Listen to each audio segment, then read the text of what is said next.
The whole situation is geared up in such a way that they will divide parents by coercion. Let me show you how that coercion works. And deceit and subterfuge, whatever you want to call it, it's appalling, whatever it's called.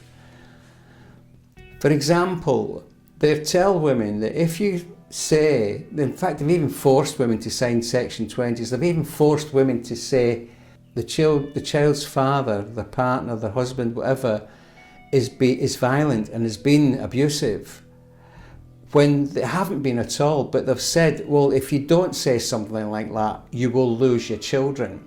That is coercion in the most appalling manner you can imagine. And it's not just one or two cases. I'm sure if I would put it out on Facebook or if I put it on one of the websites, we would get a big response of people where that has actually happened. They have to say that the ex-partner was being violent. One woman, and they also entice them with money and benefits, etc., and a nice house that would move them to a nice area away from probably the overcrowded city where they live. And that's coercion in the highest degree, and it's so deceitful and horrible. There's a woman says to me she wanted help from the charity because her ex-partner was violent. And I said, well, do you have evidence that he was violent? She said he was very abusive. And I said, what evidence do you have for the being abusive? She says, I've got abusive texts. I said, is that the extent of his abuse?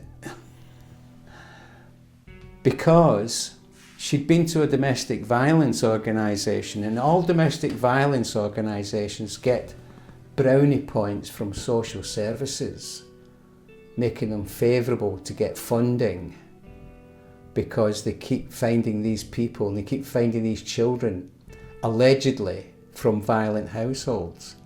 I'm not suggesting that women should keep quiet about domestic violence, but that is exactly what is happening without my comments at all or my opinions. It's exactly what's happening. The women are putting up with the violence, the genuine violence, and the genuine abuse. They're taking that. And children are taking that because they don't want to lose their family.